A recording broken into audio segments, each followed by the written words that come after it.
రంగారెడ్డి జిల్లా నందిగామలో ఉద్రిక్తత నెలకొంది. రీకౌంటింగ్ జరిపించాలంటూ గ్రామస్తులు ఆందోళన చేస్తున్నారు. కొమ్మస్వామి అనే వ్యక్తి వాటర్ ట్యాంక్ పైకెక్కి దూకేస్తానంటూ బంధువులకు బెదిరింపులకు దిగడంతో అక్కడ టెన్షన్ వాతావరణం నెలకొంది. ఆందోళనకారులను పోలీసులు చెదరగొడుతున్నారు. ఘటనా స్థలానికి చేరుకున్న షాద్ నగర్ ఏసీపీ సురేందర్ పరిస్థితిని సమీక్షిస్తున్నారు.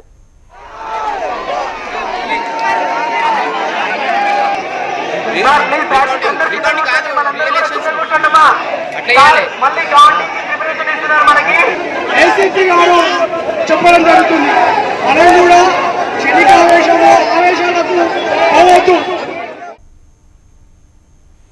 దీనికి సంబంధించి మరింత సమాచారం అందిస్తారు మా ప్రతినిధి నరేంద్రచారి. ప్రస్తుతం అక్కడ పరిస్థితి సద్దుమణిగిందా?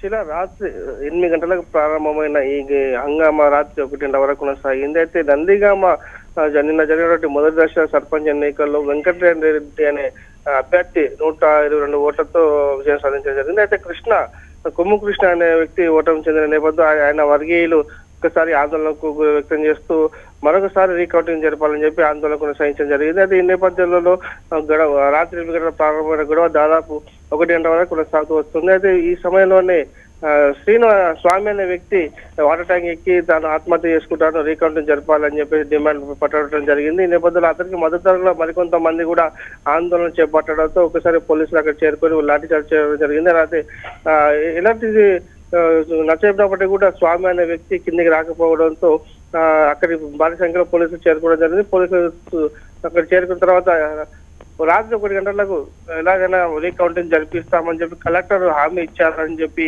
అతన్ని కింద దింపిన తర్వాత స్వామిని స్టేషన్ తరలించడం జరిగింది. రాత్రి 1 గంటల వరకు ఈ హంగామా కొనసాగింది. అయితే ఆ హంగామా మొత్తం కారణం కేవలం 122 ఓట్ల ఓటమితో తాము పొందామన్న భంగపాటు గురైన కృష్ణ వర్గం కొమ్ము కృష్ణ వర్గం ఈ ఆందోళన కొనసాగించింది. అయితే పోలీసులు లాఠీ చార్జ్ చేసిన నేపథ్యంలో 3 సమస్యలు పడిపోయిన సంఘటన కూడా అక్కడ చోటు చేసుకుంది.